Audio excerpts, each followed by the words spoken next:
सेठ घासीराम कम भोजन करने वाले ब्राह्मण का पता लगाना शुरू करता है।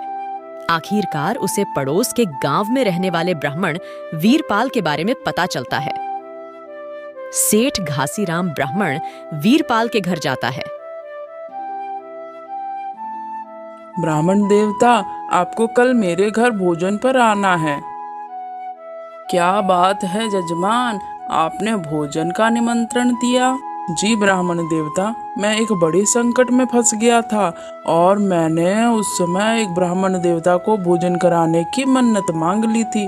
बस इसी कारणवश मैं आपको अपने घर पर भोजन पर आमंत्रित करने आया हूँ। ठीक है जजमान, मैं कल आपके घर भोजन पर आ जाऊंगा। वीरपाल ब्राह्मण बड़ा ही चालाक और धूर्त ब्राह्मण था। उसने सेठ घासीराम की कंजूसी के बारे में पहले ही सुन रखा था।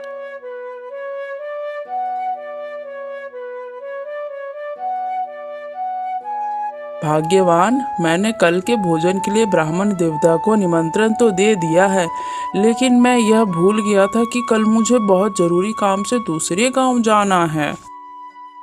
सेठ जी, आप नहीं रहेंगे तो ब्राह्मण देवता की सेवा कैसे होगी? तुम मेरी अर्धांगिनी हो भाग्यवान, मतलब मेरा आधा अंग हो, इसीलिए सेवा तुम करो या मैं करूं बराबर ही है। ठीक है सेठ जी, अगर आपका जाना बहुत जरूरी है तो आप जाइए। वो ब्राह्मण देवता भोजन कम खाते हैं, तो तुम ज्यादा भोजन मत पकाना और भोजन में एक सब्जी, थोड़ी सी पूरी, दही, चूड़ा और गुड़ परोस देना। इससे ज्यादा कुछ पकाने की या परोसने की जरूरत नहीं है, समझी? ठीक है सेठ जी, जैसा आप कहेंगे मैं वैसा ही करूंगी। दूसरे दिन सुबह सेठ घासीराम जल्दी ही दूसरे गांव निकल पड़ता है। उसके जाने के थोड़ी देर बाद ही वीरपाल ब्राह्मण सेठ घासीराम के घर आते हैं। ब्राह्मण देवता प्रणाम, आप इतनी सुबह सुबह आ गए? हम तो मंदिर से दर्शन करके अपने घर को जा रहे थे, तभी सेठ घासीराम को बड़ी जल्दबाजी में कहीं जाते हुए देखा, इसीलिए हम यहाँ आए जजमान। अगर आपको किसी सलाह की जरूरत पड़ी तो कौन करेगा? आपका बहुत बहुत धन्यवाद ब्राह्मण देवता, जो आप यहाँ आए। मैं भोजन का पूरा प्रबंध आपके अनुसार कर रही हूँ। यदि आपकी कोई और इच्छा है तो बता दीजिए। वीरपाल ब्राह्मण तो यही देखने आए थे कि उनके भोजन की क्या व्यवस्था चल रही है। देवी, आप बहुत समझदार हैं, लेकिन आपने यह पूछकर और भी समझदारी का काम किया है। वैसे तो मन्नत एक ब्राह्मण को भोजन कराने की ली है, लेकिन आप 10 से 15 लोगों के अनुसार भोजन पकाइए। वैसे भोजन में क्या क्या पकाना है यह तो आपको पता ही होगा। ब्राह्मण देवता, पूरी सब्जी, दही, चूड़ा और गुड़ यह बन रहा है भोजन में। अच्छा, बहुत अच्छा देवी, आप तो बड़ी ही कुशल गृहिणी हैं। आपने तो सब कुछ पहले से ही तय कर रखा है, लेकिन अगर विघ्न हरने वाले विघ्नहर्ता श्री गणेश जी को खुश करने के लिए 4 तरह के मोदक और लड्डू रखे जाए तो बहुत ही उत्तम होगा। जब भगवान को खुश करना ही है तो फिर अपने कुल देवी और देवता को भी क्यों ना खुश कर लिया जाए। ब्राह्मण देवता, आप बिल्कुल सही कह रहे हैं। जैसा आप कह रहे हैं वैसा ही होगा। वीरपाल ब्राह्मण अपने घर वापस चले जाते हैं और दोपहर होते होते भोजन करने के लिए सेठ घासीराम के घर वापस आते हैं।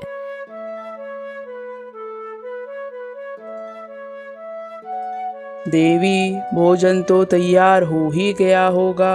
अब सबसे पहले हम देवी देवता को संतुष्ट करते हैं। जी ब्राह्मण देवता, जैसी आपकी आज्ञा। सरोज पकाया हुआ भोजन लाकर रखती है और एक दिया जलाकर रख देती है। देवी, आप तो बहुत ही समझदार हैं। शास्त्रों में भोजन परोसने का यही सही तरीका बताया गया है। ब्राह्मण देवता, भोजन शुरू करें।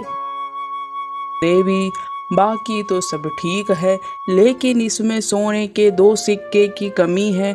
शास्त्रों के अनुसार भोजन के साथ 2 सोने के सिक्के रखना बहुत ही जरूरी है।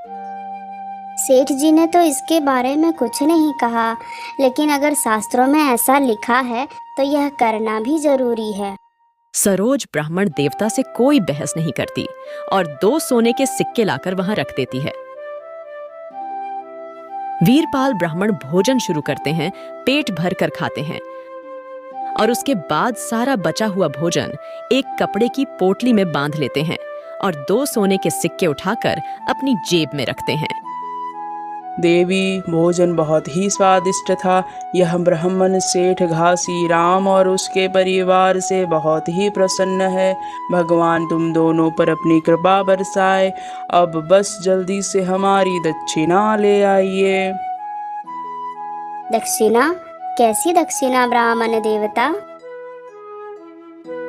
देवी, जब आप किसी ब्राह्मण को भोजन कराते हैं तो वो भोजन तब तक पूरा नहीं होता जब तक आप भोजन कराने के बाद उस ब्राह्मण को 2 सोने की मोहर दक्षिणा में नहीं देते।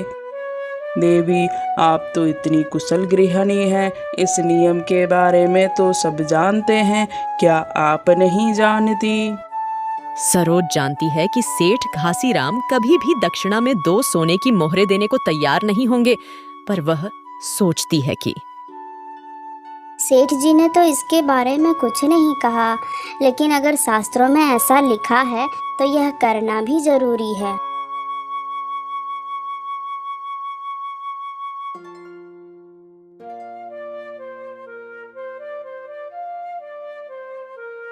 फिर वह 2 सोने की मोहरें लाकर वीरपाल ब्राह्मण को दे देती है और वीरपाल ब्राह्मण खुशी खुशी वहां से अपने घर चले जाते हैं। घर जाकर वीरपाल ब्राह्मण अपनी पत्नी से, ये लो भोजन की पोटली, जल्दी से भोजन कर लो, मैं सोने जा रहा हूँ। थोड़ी देर में सेठ घासीराम बहुत गुस्से में आएंगे। अब तुम मेरी बात ध्यान से सुनो। वीरपाल ब्राह्मण अपनी पत्नी से उसके कान में कुछ कहते हैं और घर के अंदर सोने चले जाते हैं।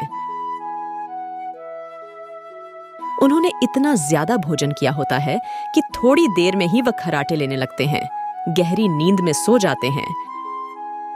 दूसरी तरफ सेठ घासीराम घर वापस आता है। भाग्यवान, हो गया ब्राह्मण देवता का भोजन? वो प्रसन्न तो होकर गए हैं ना? जी सेठ जी, वो तो बहुत प्रसन्न होकर गए हैं, परंतु क्या भाग्यवान?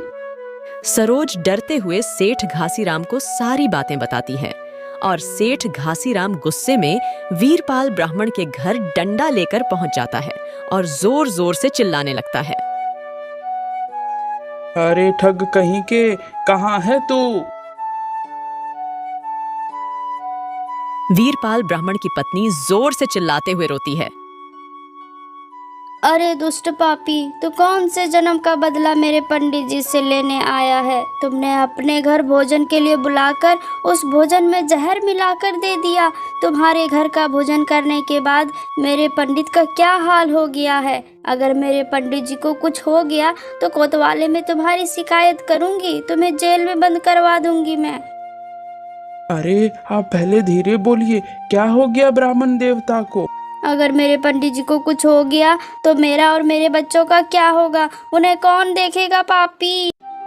इतना सब सुनते ही सेठ घासीराम की तो डर के मारे हालत खराब हो गई और वह डर में सब कुछ भूल गया।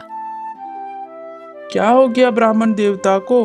आपने डॉक्टर को नहीं बुलाया? उन्हें देखने के लिए डॉक्टर को बुलाने के लिए पैसे कहाँ हैं हमारे पास? एक कौड़ी भी नहीं है। हम कहाँ से डॉक्टर को घर पर बुलाकर इलाज कराएंगे? आप चिंता मत कीजिए, इलाज का खर्चा मैं देता हूँ, आप चिंता मत कीजिए। अभी के अभी हमें इलाज के लिए 10 सोने के सिक्के ला कर दो। अगर मेरे पंडित जी को बिना इलाज के कुछ हो गया तो मैं पुलिस के पास जाऊंगी, तुम्हें जेल करा दूंगी। नहीं नहीं, इसकी जरूरत नहीं पड़ेगी। आप मेरे साथ किसी को भेज दीजिए, मैं अभी पैसे भिजवाता हूँ। जल्दी से डॉक्टर को बुलवाकर पंडित जी का इलाज शुरू करवा दीजिए। अच्छा।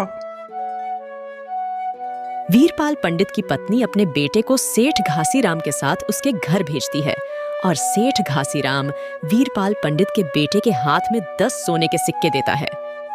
बेटा, यह सिक्के लो और जल्दी अपनी माँ के पास जाओ और डॉक्टर को बुलवाकर ब्राह्मण देवता का अच्छे से इलाज करवाओ। उन्हें कुछ नहीं होना चाहिए।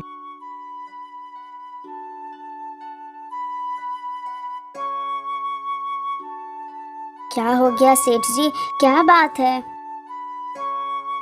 अरे गुस्से में सब सत्यानाश हो गया भाग्यवान।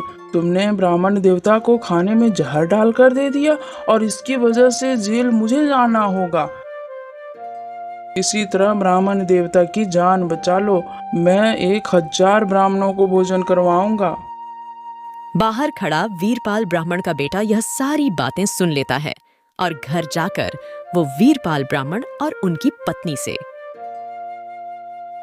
बधाई हो पिताजी, आपके प्राणों के बदले सेठ ने फिर से 1000 ब्राह्मणों को भोजन कराने की मन्नत मांग ली है।